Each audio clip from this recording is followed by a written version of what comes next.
All right, so it's Tuesday afternoon, and I decided to abandon the hogs for a little bit and come on in here and hunt this scrape line along this ridge. It's,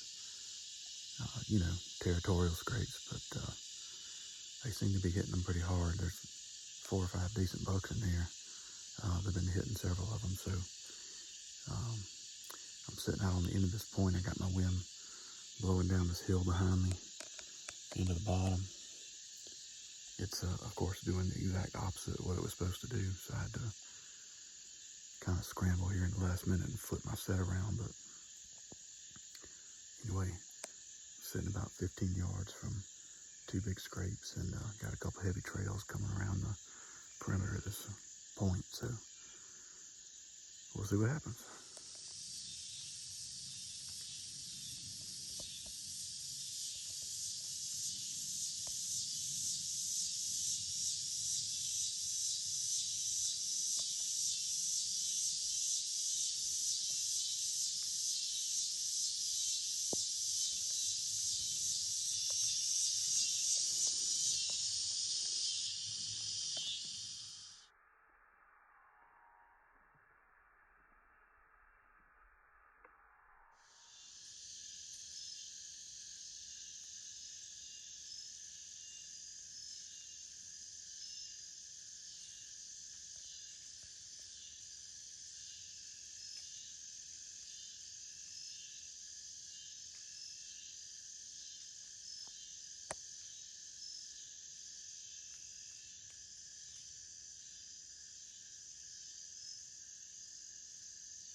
Well,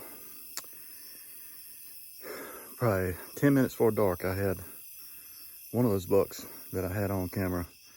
He come in behind me, and that's not the way I expected him to come. Sorry, catch my bow. Not the way I expected him to come. The squirrel was cutting water oak acorns, like just throwing them out of the tree. All right, we're gonna leave the bow on the ground. And he went down there and fed around that water oak tree for probably 20 minutes. And my wind, of course, had been the exact opposite of what it was supposed to be all night. And I couldn't believe he didn't wind me coming from behind me, and that should have clued me in that it had switched. I couldn't see the smoke from my thermocell anymore. So anyway, he made a beeline up the hill right for the scrape that was above me. And when he passed on my weak side in front of the pine I was in, about 8 yards, and my scent was, he caught my wind right there and he bolted. So anyway, it was a good hunt. This time of the year with this rain and all this, the wind can be really unpredictable, and it's a pain in the butt every year. I don't know if it's this way other places, but every year this time, beginning of bow season, I struggle to get a consistent wind. So maybe with this high pressure coming and this system moving out later in the week, maybe it'll settle down. I don't know, but anyway, it's a good hunt. Saw one of my bucks, saw a bunch of pigs went by, some of the biggest boars I've ever seen. So anyway, catch you on the next one.